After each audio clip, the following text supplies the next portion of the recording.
Ayan, magandang araw po sa inyo mga kahilot. Magbigay lang po ako ng base po sa aking experience. Kung relate po kayo dito sa ganitong skeleton, spinal column, explain ko lang po dito. Ito hindi naman po talaga ito ng tao. Kumbaga skeleton lang po ito. Ipinapakita lang po dito kung ano yung pwedeng mangyari sa ating katawan kung tayo po ay hardworking or depende naman po sa trabaho. Kung madalas tayo nakaupo o kaya naman ay talagang sobrang natin sipag sa buhay.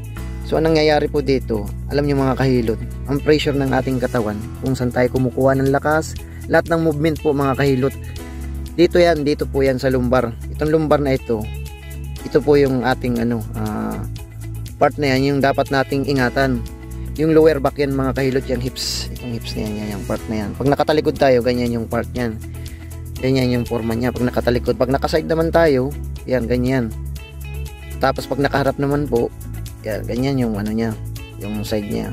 Basic experience ko po mga kahilot sa mga nagiging pasyente namin. So yun po, kapag madalas po tayong nagtatrabaho, okay naman po kung tama naman po yung ating posture. Pero kung may mga mali tayong ginagawa sa pagbuhat, kahit hindi na natin kaya, pinipersa pa natin mga kahilot. So makikita nyo dito mga kahilot yan, yung mga na yan, puti na yan, parang gel siya yun, spinal disc. So yan yung po yung nagko-control, yung mga makikita nyo mga puti na yan. Ito naman yung mga buto natin na yan.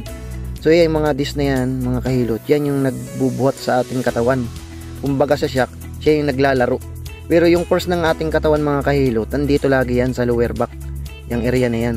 Kaya kapag madalas ka nagbubuhat, hindi nyo namamalayan, nakukompress na yan. Dahan-dahan yan nakukompress, dahan-dahan yan nakukompress siya. Lumbar stretching. Itong part na to, yung pagkaka-curve niya yan, i-straight yan. Ang tendency naman niya mga kahilot, pag nag-straight yan, tumuwid siya. Siyempre, ang mangyayari niyan, itong mga buto na yan, iipitin yan ngayon, may iipit yan. Ngayon, pag naipit yan, ang mangyayari, yan, lalabas yan, yung mga kahilot yan. Yung pumupula na yan, yung tinatawag natin na naiipit, yung slip disc, herniated disc.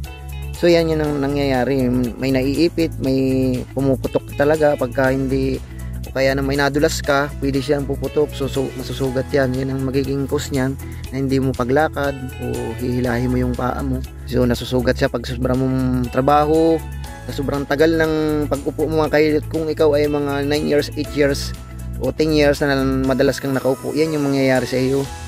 Yan, masusugat yung lumbar mo. So pagka nag-lumbar strengthening, ang mangyayari na hinayaan mo pa din, hayaan mo lang na magsakit. So siyempre pupunta yan sa lumbar spondylosis. Yung mga buto mo dito sa likod, pag hinawakan mo, aangat yan, bubukol yan. Imbis na i-stretch siya, lalong kukuba. So ngayon, pag nagkuba siya, siyempre magkukompress tong part na yan. Pag nagkompress na yan, dyan na, hindi na po kayo makakalakad yan. Sobrang sakit ng likod nyo. Hindi po yan kaya ng mga gamot lang. Pag mga ang tawag dito, pain reliever, hindi po yung makukuha. Mawawala yung sakit pero nandiyan pa din yan. Kaya nga lang, kidney mong madadali mga kahilot. Yan. Bilang nagkukontrol sa ating katawan, yung mga part na yan, yung mga nerve yan, kala natin kung ano lang. Pero nerve po yan. Yan po yung nagpapagalaw sa ating katawan, yung movement. Tapos, itong mga part na to, dito sa lower back na yan, yan may mga ugat niya yan. Sciatic nerve po yan. Kung makikita nyo po dun sa pagka sinearch nyo po sa Google, makikita nyo yung mga ugat yan. Yan yung namumuong mga ugat yan dyan, yan yung sciatic nerve mga kahilot.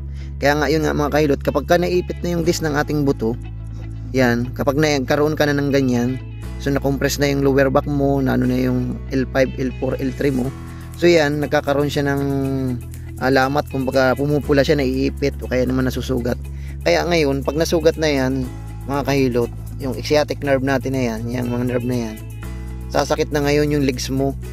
Kasi nga, bago sumakit ang ating legs, yung sciatic nerve, lower back muna, ito muna, yan sasakit niyan. Yan ang maiipit muna. Pag naipit na, syempre, yung nakakunik na mga nerve natin dyan, yun yung magra-radiate ng pain.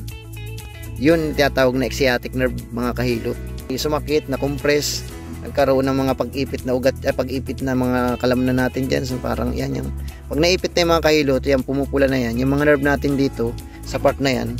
Kung makikita nyo po sa Google, pwede nyo pong i-search yan. Yung tinatawag dito natin na malaking ugat is sciatic nerve.